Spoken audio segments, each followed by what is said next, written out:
नमस्कार साथियों, कैसे हैं आप सभी।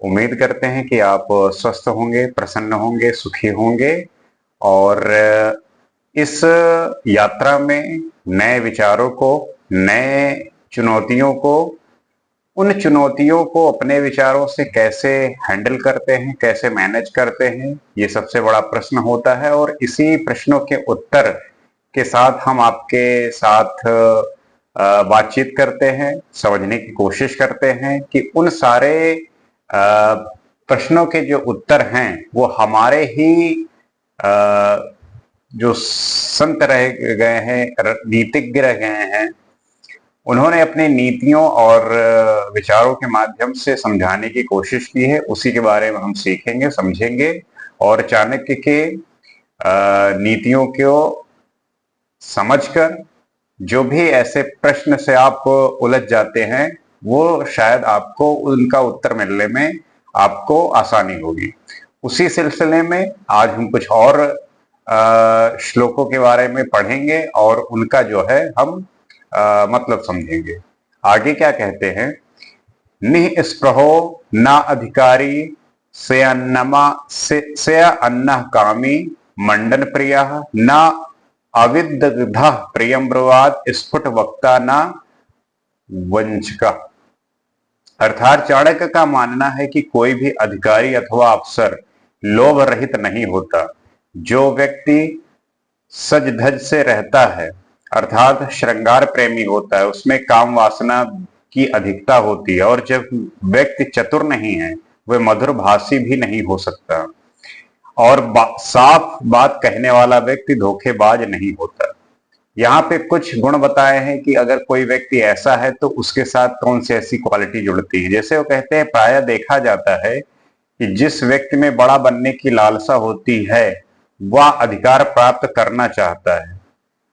मतलब यही है कि आप अक्सर देखेंगे कि जो अधिकारी और अफसर होते हैं वो लोभ रहित, लोभ नहीं होता उनमें, वो संतुष्टि होती है चीजों को लेकर। लेकिन जब आप उनकी आकांक्षाएं, उनकी इच्छाएं इतनी ज्यादा बढ़ जाती हैं, फिर वो उसकी अपनी इच्छाओं की पूर्ति के लिए वो फिर उनका रास्ता बदल जाता है और वो पथभ्रष्ट हो जाते हैं।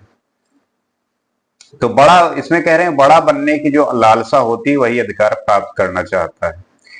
जो अपने शरीर को अच्छे वस्त्रों और खुशबू आदि से सजाता है, ऐसे व्यक्ति में काम वासना की अधिकता होती है। आप अक्सर देखेंगे कि बहुत सारे ऐसे व्यक्ति होते हैं जो अपने आप को बहुत सजा धजा के रखते हैं, बहुत अच्छे कपड़े पहनने की कोशिश करते हैं।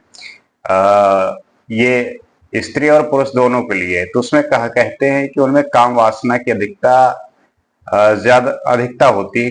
इस जाहिर सी बात है कि अगर आप अपने आप को सजा रहे हैं, अपने आप को ठीक दिखाने की कोशिश में लगे हुए हैं, तो जाहिर सी बात है कि आप अपोजिट सेक्स को एक तरीके से आकर्षित करने का प्रयास कर रहे हैं। और मतलब एक ये पार्ट हो सकता है। तो उनका जो कहने का मतलब है वो यही है कि अगर कोई व्यक्ति शरीर को अच्छे वस्त्रों और खुशबू से सजाता है तो उसमें काम वासना की अधिकता होती है। मूर्ख और फूहड़ व्यक्ति मधुरभाषी नहीं होता।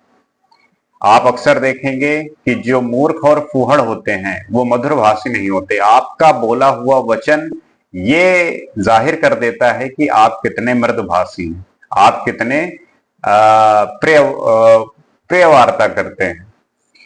वह किसी को और आगे कहते हैं कि प्रायः देखने में आया है जो व्यक्ति साफ बात कहता है वह किसी को धोखा नहीं देता। और बहुत सारे ऐसे व्यक्ति समाज में आपको मिलेंगे कि वो सारी बातों को सीधा कह देते हैं, उनमें किसी भी तरीके का कुछ भी हिडन नहीं होता, कुछ भी वो छुपा के नहीं रखते। तो ऐसे व्यक्ति धोखेबाज होते नहीं हैं।